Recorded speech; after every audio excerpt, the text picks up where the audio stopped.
Hi, this is Brandon from the Chinchilla Picking Podcast. Dave is on vacation again. I know, what a slacker, right? He's probably off somewhere right now watching one of the boring sports that he likes to watch, like F1, maybe Wimbledon or something. I think that was on. I was scrolling past it and I saw Sinner versus Alcatraz, I think was the match. So I don't know. He'll correct me when he comes back, but just me for today. And I hope to be entertaining, educational, and uplifting. 200 and some episodes into this show. I think I got one of those down at least. I'm not sure which one it is. Maybe somebody can let me know in the comments which one I am. If I'm educational or entertaining or uplifting. I don't know. It's probably not the uplifting part. That's Dave's thing. Uh, but you know what? The thing, go easy on me here for this because it is such a different job to do a podcast as a host rather than a co-host with nobody to bounce, these ideas off of or, jokes or whatever it is. It's a lot different. It's like I'm talking to myself almost here. So, hopefully I do a good job here, but Dave will be back. We couldn't get Nick on the program because he just welcomed the birth of his second child. So congratulations to him. Uh, Good job, Nick. I never know what to say in those situations. Is it congratulations? It's got to be congratulations, right? Can't be good job because that would be creepy. Um, but congratulations to Nick. He's going to have two wonderful children, wonderful, healthy children. He's going to be a great father. I'm for sure of that. Um, it just wasn't much news over the past week, but there's enough to do a show on, which I guess is good for me.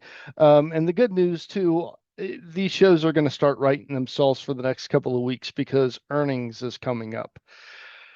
Unfortunately, we start with the most boring of the earnings, and that's the bank earnings, which Dave wanted me to cover, and I will. I'm going to talk about the banks, a little bit today and what I'm looking at.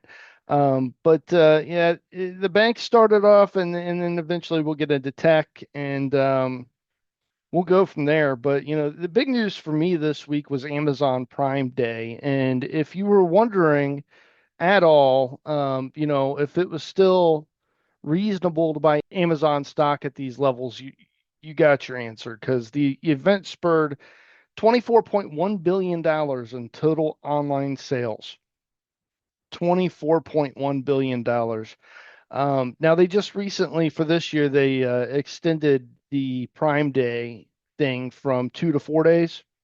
So we got 4 day Prime Day deals this year compared to last year's 2 days. So it's going to be a little bit skewed, obviously, but still a 30.3% increase over last year's comparable 4 day period to this year. Pretty awesome for a company that's supposedly mature and not anymore in their growth phase. I say supposedly because clearly they are still in growth. They continue to find people somehow on the earth that don't have a Prime subscription, which I thought was everybody already. But they continue to comb the ends of the earth to find those you know 10 people that seemingly don't have a Prime subscription anymore. One thing that stuck out to me here was the fact that the average ticket was actually lower, but there were more transactions. There were figures that came out after the first day of Amazon Prime Day saying that it was a relatively sluggish start here, but clearly it wasn't. 30.3% increase. Seemingly the final numbers. We'll get confirmation on this in October when Amazon reports. But Adobe is actually doing the estimations here, 30.3% increase over the comparable 4 day period in July 2024. Seems like this was a relatively successful, very successful, actually, Amazon Prime Day, and Amazon has came out and kind of reiterated that and said, dude, we got record numbers here. This is the best Prime Day event that we've ever had. So good news for them. For the first quarter that ended March 31st, 2025, they announced net sales of $155.7 billion, which is an increase of 9% year over year. Operating income surged to $18.4 billion. Again, a significant increase year over year from $15.3 billion last year in quarter one. Amazon, still a juggernaut. Still a stock that you should absolutely own, and if you don't own it, dip your toes in right now. I think it's relatively fairly valued, but this is a company that has continuously shown that it can grow into its earnings.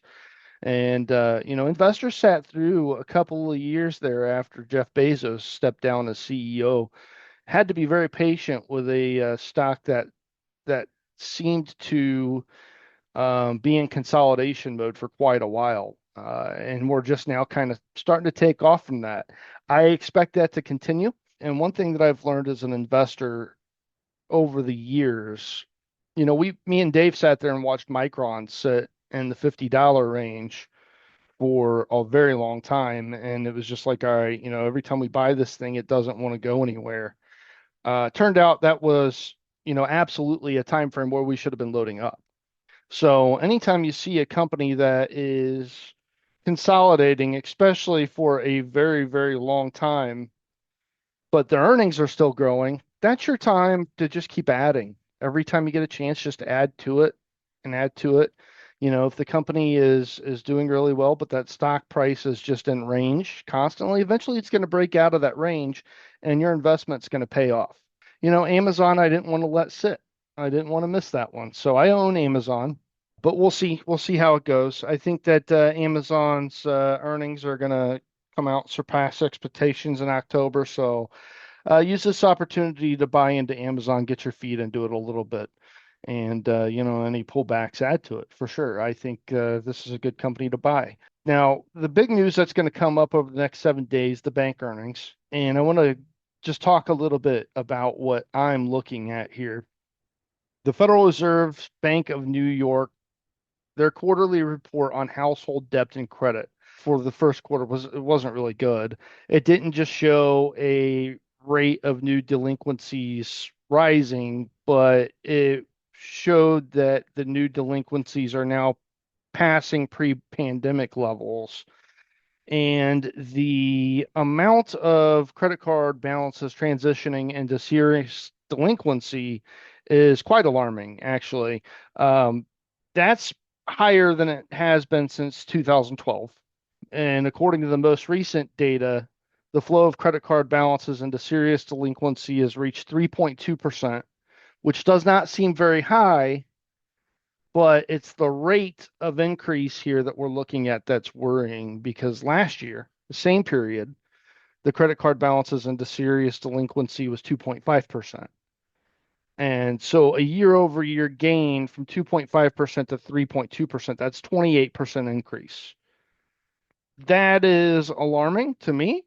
And that's going to be something that I want to hear the banks talk about, especially the big ones like JP Morgan. I want to hear what they have to say about credit card debt. I want to hear what they have to say about tighter lending standards. So for every quarter, the Fed directly surveys loan officers at large domestic banks across the United States, and they ask them simple questions like, over the past 3 months, how have your bank's credit card standards been approving applications for specific loan types over this period, and how has that changed? This survey shows that banks have been tightening their lending standards for credit cards and other consumer loans. They're becoming more selective about who they lend to. They've reduced credit limits. They're less willing to approve applications for home loans and autos for borrowers with lower credit scores. This is also going to be coupled with the fact that many people, I think 20 million Americans, are at risk right now for student loan default. Those credit scores are going lower. So you're getting a large amount of people that are not going to be able to get houses that could have last year. They're not going to be able to get cars when they could have last year. Just something to look at here. It is a little bit of an alarming red flag. And Dave's talked about this on the show in the past, where this student loan thing could be something that, possibly gets us into a mild recession here. I don't think I want to call that, here on this podcast. I've already had too many red flags where I thought a recession was coming and it didn't come. But this is definitely something that we need to look at, and definitely something that I want to listen for on these bank earnings.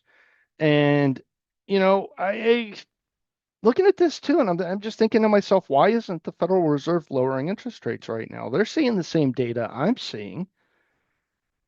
But that brings us to the next question. What happens if Jerome Powell is replaced? Because that's been the rumor now for like the past 2 weeks that Jerome Powell may step down and, Trump may get his pick. If it does, I think the markets take off. In normal circumstances, that's not the case. If the Federal Reserve Chairman steps down, that's not going to be a good thing for the market. But in this case, right now, Jerome Powell, who has been an interest rate hawk, kind of been a thorn in the side of the stock market, really. I think the stock market then expects interest rates to go lower faster. And I think the stock market then gets a nice boost if Jerome Powell does get replaced. And that's something to watch out for over the next couple of weeks, too, just based on rumors and innuendos and some media reports. So we don't have any of that. None of that's confirmed, but it could happen. But I do think the Federal Reserve should be looking at this credit card debt and credit ratings and all this stuff for the consumers, and what these banks and what the Federal Reserve itself is reporting and saying, hey, we're kind of breaking things right now. Maybe we should stop. I know that was the intent. The intent was to slow, credit and to decrease the amount of inflation that we were seeing in the macroeconomic environment. Those two goals have been met. We need to start easing interest rates, I think. And I usually, in fact, I almost always belong to the Austrian economic school of thought, which is that the Federal Reserve should not exist.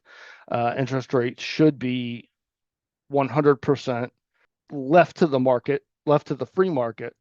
But that's not the world that we're in right now. So we kind of have to make these guesses, right? Is the Federal Reserve right in keeping rates higher? I don't think they are.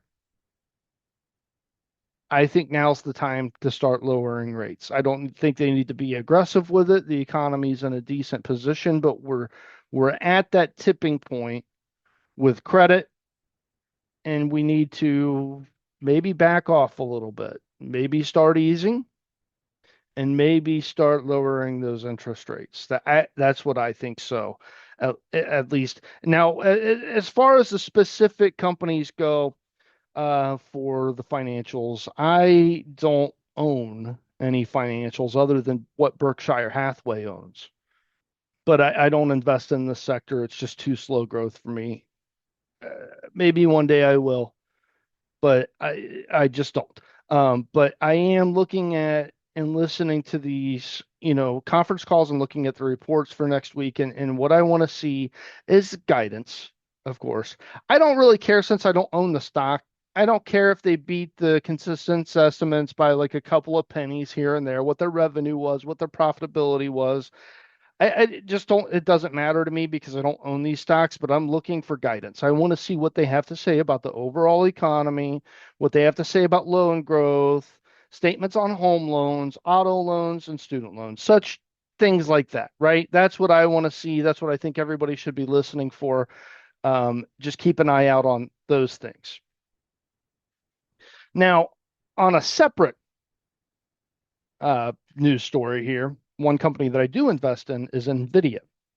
And I think everybody is kind of on the same page with me. We're a little excited and we're a little scared of artificial intelligence. And I have been for, I don't know, past few months, a huge bull on NVIDIA. A couple of years ago, when this whole thing started with artificial intelligence and generative AI, I was slow to the game on this because I was a skeptic, as I always am. But NVIDIA has shown consistent resilience, consistently growing into their crazy valuations. It's definitely a company that you should buy into.